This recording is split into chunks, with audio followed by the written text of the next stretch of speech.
A Vida de Chuck é um filme lançado esse ano e não é mais uma produção duvidosa, uma sequência duvidosa sobre os bonecos assassinos, mas sim um filme lançado pelo diretor Mike Flanagan, ou Flanagan, não sei como pronuncia o nome dele. Pra quem é mais ligado nas séries de terror da Netflix, já deve conhecer esse nome de séries como Maldição da Residência Hill, A Queda da Casa de Usher, tem uma outra dele que eu estou tentando lembrar o nome e eu não consigo. Missa da Meia-Noite. Enfim, todas essas são produções de terror lançadas recentemente e que, bom, seria bem óbvio afirmar que esse filme A Vida de Chuck seria um filme de terror, mas não é. Pois é, esse filme não tem nada a ver com os outros projetos do diretor e na verdade foi uma grata surpresa, porque eu mesmo não sabia que ele era o diretor, eu fui descobrir recentemente. Eu já tinha ouvido falar desse filme acho que desde o ano passado, mais ou menos, por causa da Karen Gillan. É estranho, né? Não ter sido nem por ele, nem pelo Tom Hiddleston, que é o Loki da Marvel. E, enfim, eu tenho hiperfoco nos atores de Doctor Who, em alguns, e eu acompanho as produções que eles participam até hoje. Mas, enfim, a questão mais importante aqui é, quem é Chuck? E sobre o que é esse filme, A Vida de Chuck? É realmente só sobre a vida dele? Tá, sei, muitas questões, vamos com calma. Até porque é um pouco difícil explicar sobre o que é esse filme. É um pouco difícil fazer uma sinopse sobre ele, na real. Eu vou listar aqui alguns pontos da história. É difícil falar desse filme sem dar muitos spoilers, mas não tem nada que eu acho que possa estragar a experiência do que eu vou falar aqui. O filme ele começa com algumas catástrofes acontecendo no mundo e a gente não tem uma resposta clara para isso, sobre o porquê está acontecendo. Em meio a tudo isso, começa a aparecer alguns outdoors na cidade, alguns anúncios em bancos, anúncios na televisão, em rádio, em tudo que é lugar que se possa fazer uma publicidade falando sobre esse Chuck. Enfim, é estranho. A princípio porque ninguém conhece esse Chuck. A gente é apresentado para um professor de uma universidade ou de uma escola, se eu não me engano, e ele liga para a ex-mulher dele e tudo, eles ainda mantêm contato, e eles tentam descobrir quem é esse Chuck, eles conversam com pessoas na rua que também não sabem quem é. E é estranho você ter vários outdoors, várias publicidades de um cara que não é famoso, que não é um político, um ator, um cantor. Quem é Chuck? Enfim, quando o Marty, que é esse professor que eu falei, ele vai para casa da Felícia, que é a ex-mulher dele, quando ele chega no bairro, todas as luzes apagam e começa a aparecer nas janelas de todas as casas do bairro os rostos do Chuck, como se fosse uma projeção em LED. É difícil de explicar, mas eu tô deixando algumas fotos aí na tela para vocês entenderem melhor. Enfim, ninguém parece saber o que é isso, sabe? São desastres acontecendo. É esse Chuck. Cara, não tem sentido. E ele chega na casa dessa ex-mulher dele, e eles começam a conversar tudo, e de repente... Ato 2. Músicos de rua para sempre. Pois é, o filme corta e a gente volta um pouco no tempo e a gente conhece, nesse ato 2 um pouco mais dos personagens e principalmente do Chuck. A gente vê ele em tela, se eu não me engano, pela primeira vez, e a gente é apresentado para dois outros personagens. Uma baterista de rua e uma mulher que acabou de terminar com o ex-namorado. Eu estou tentando lembrar o nome dela, mas eu estou tendo dificuldades. Janice.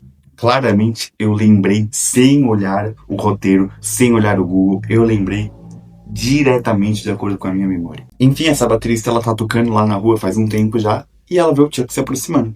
Ela pensa, vai ser só mais um que vai passar, vai me ignorar, não vai me dar um centavo e eu vou continuar pobre tocando esse instrumento. Mas, pra surpresa dela, o Chuck ele para e ele começa a dançar. E ele começa a dançar no ritmo da bateria, mais pessoas vão juntando em volta pra ver quem que é esse louco de terno dançando. E essa outra personagem que eu falei, a Janice, ela se junta a ele na dança, eles vão dançando, se junta uma multidão em volta pra assistir eles, e vira um espetáculo mesmo, sabe? E é legal que não foi nada combinado entre eles nem se conheciam, nenhum desses três. Depois dessa apresentação toda, eles vão tomar um café junto, eles conversam, se conhecem melhor. E tá, mas peraí, mano. Você não falou que tava acontecendo um desastre? Por que agora virou dança? Era um filme sobre desastre? Não, nunca foi um filme sobre desastre. Essa é a grande parada. Ele engana, mas os desastres eles nunca ficam evidentes na tela. A gente ouve, quer dizer, fica evidente uma ou duas vezes, mas a gente ouve muito mais desses desastres pelos personagens falando. Ah, apareceu tal buraco gigante em tal rua. Ah, tá acontecendo alguma parada não sei aonde. Então, tá. Era um filme sobre desastre e de repente virou dança.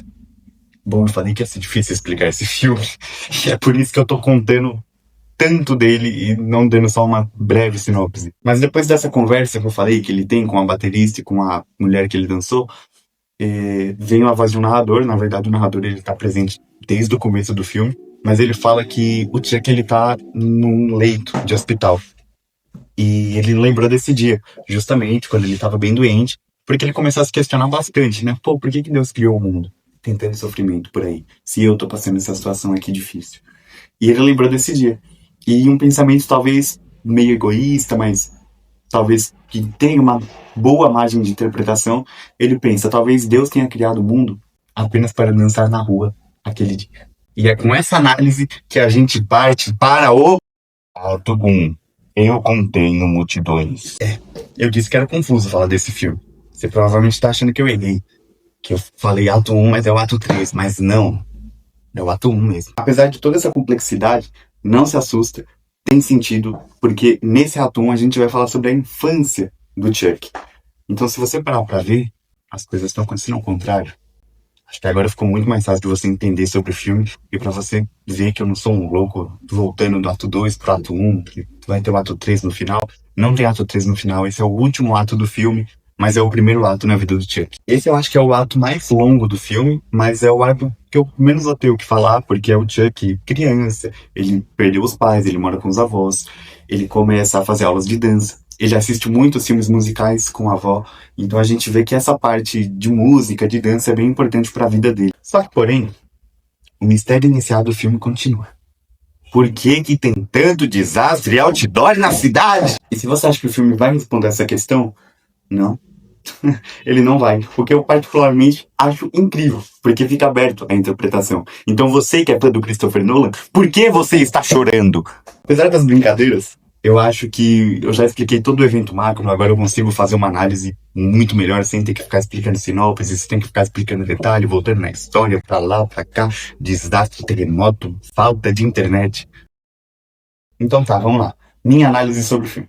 Primeiro, eu gostei bastante do filme, tá? Eu evitei alguns eventos que podem ter acontecido, mas eu acho que eu expliquei no geral a história que acontece, tá? Caso você vá assistir o filme, você ainda tem algumas surpresas.